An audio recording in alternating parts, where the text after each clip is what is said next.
Hello and welcome back to For America Dinner. Today is actually going to be about our entree. That's right. So hopefully you guys had a great time making that appetizer, and or maybe you saved it up and you're going to put this all together and have a big dinner party.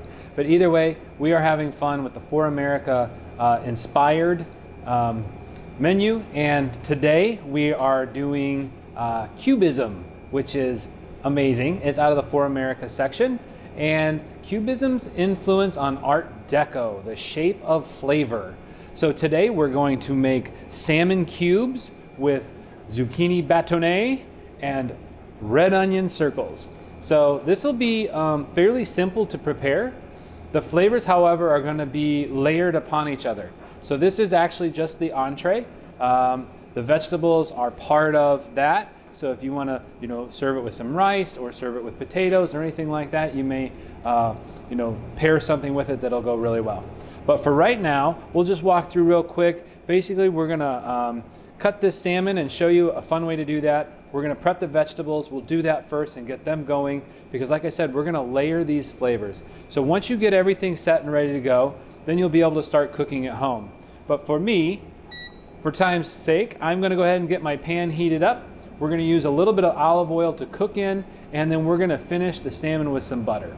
So as the recipes go, we are going to start with our vegetables for the salmon.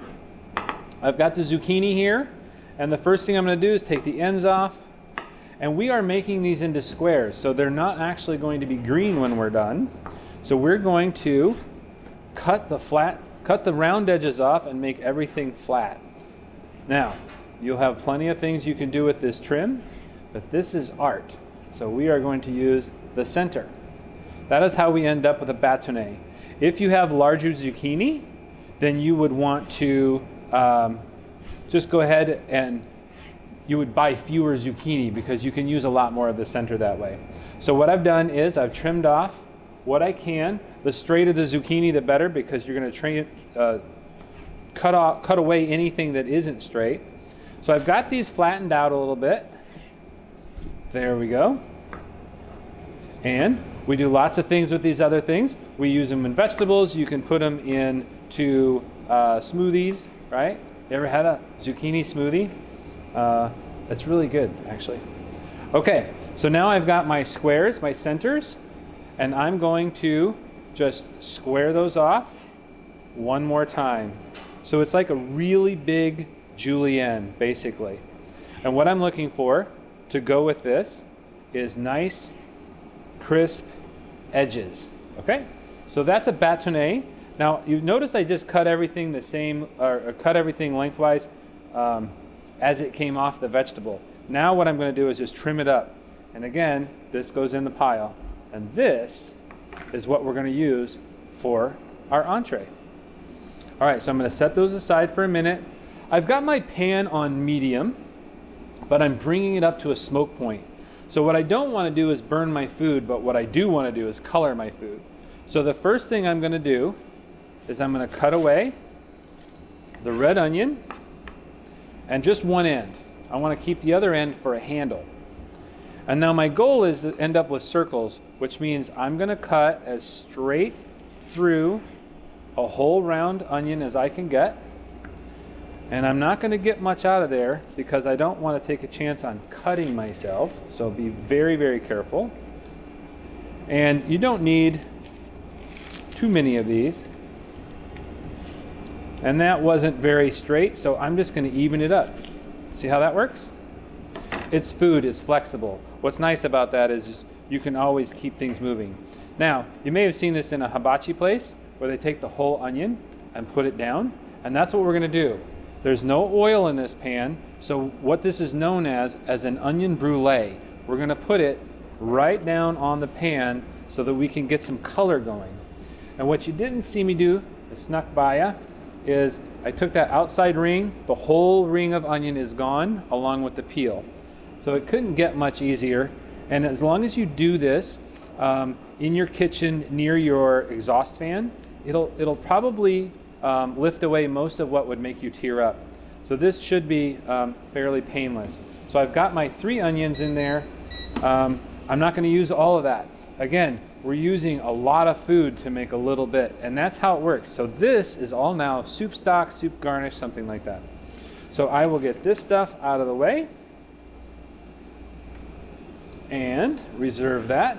So when I say we're going to layer the flavors, what I mean is we're actually going to flavor the salmon with the onion and zucchini, but the zucchini is going to be flavored with the onion. So we're going to use the same pan for every dish.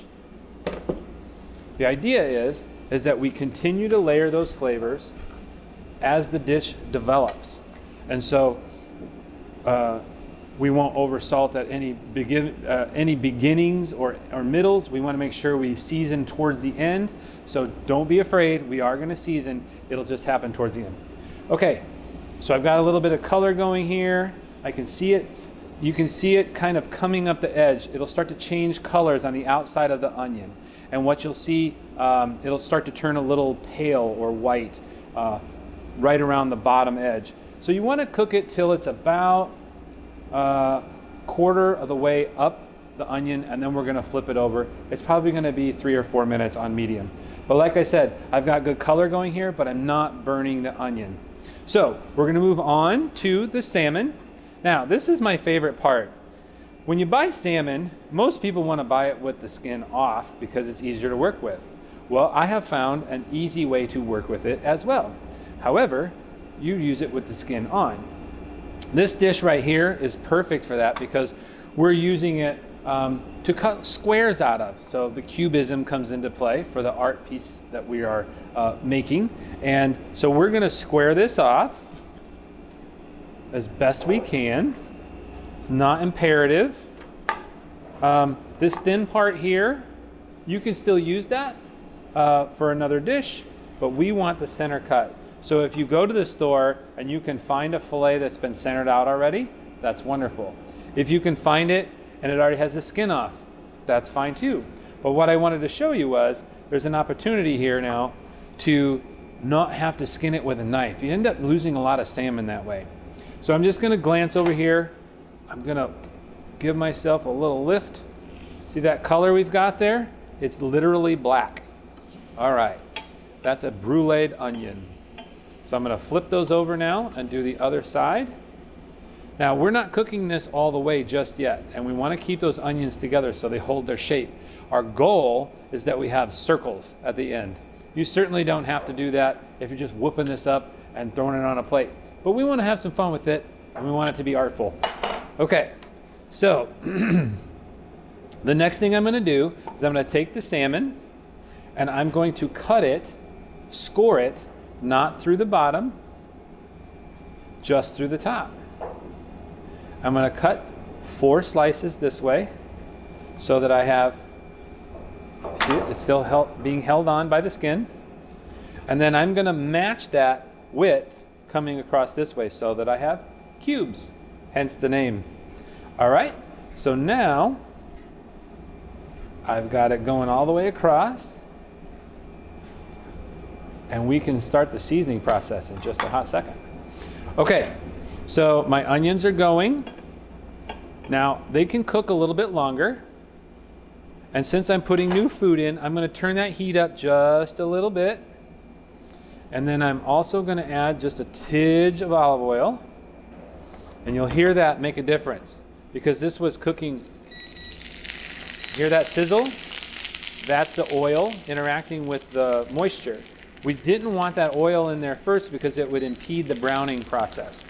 But now we're going to put in our zucchini batone. Nice, right? And I actually have just a little too much onion in here for this particular dish, for this pan as well. So what I'm going to do is I'm going to put that in there, and then I'm going to keep flipping them around so I get a little bit of color on each side. Now again, we are not cooking this all the way because this is our setup. We're layering the flavors into the pan, then we're going to pull them out, then we're going to add the salmon, which is going to have now the flavors of the other vegetables and the seasoning that we put on it, and then we're going to put it all back in the pan just before we plate it so that you end up with everything nice and hot and fresh.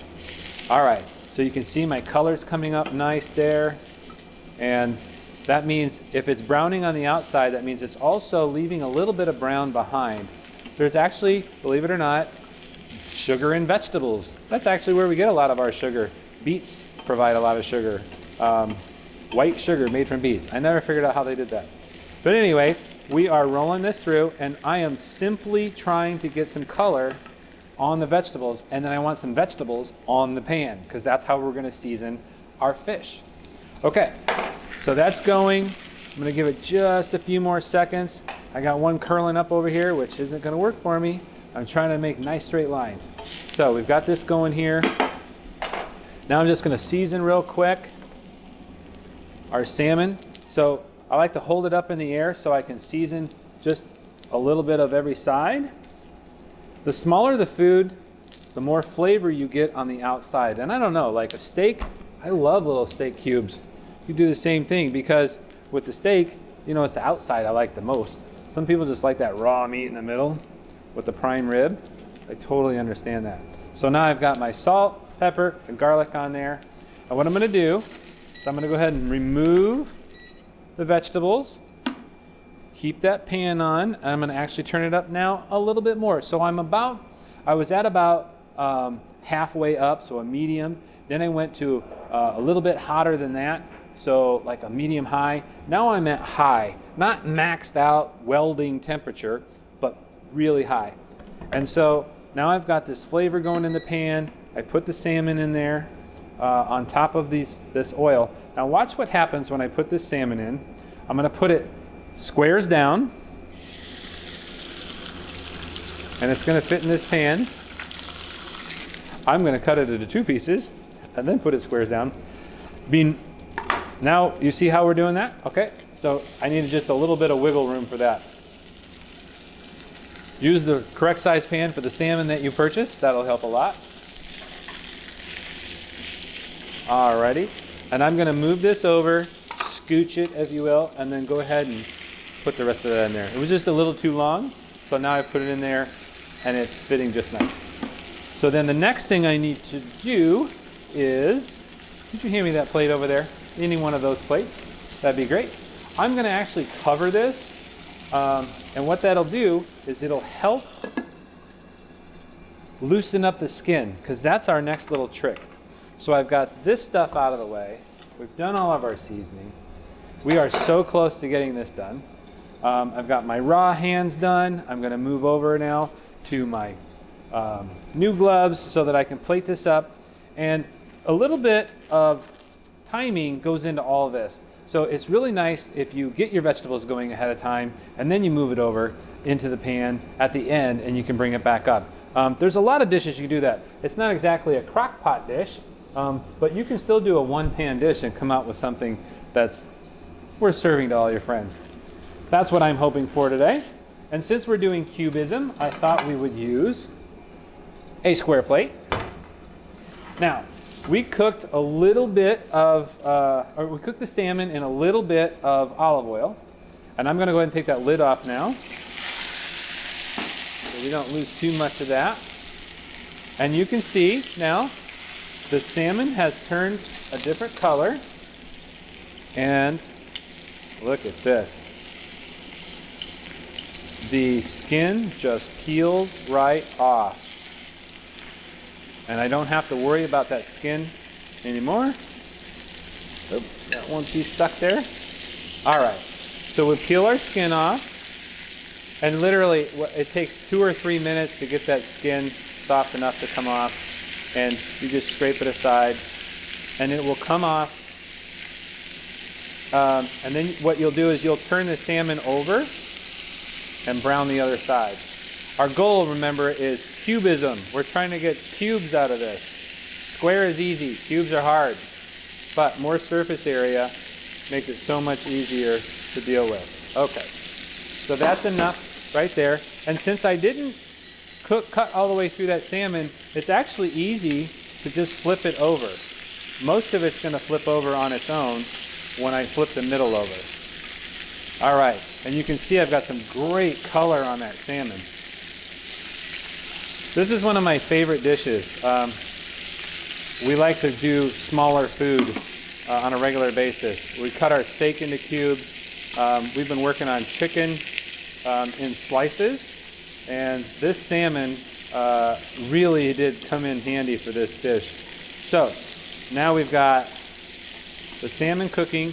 Now the thing about salmon is you can eat this medium rare.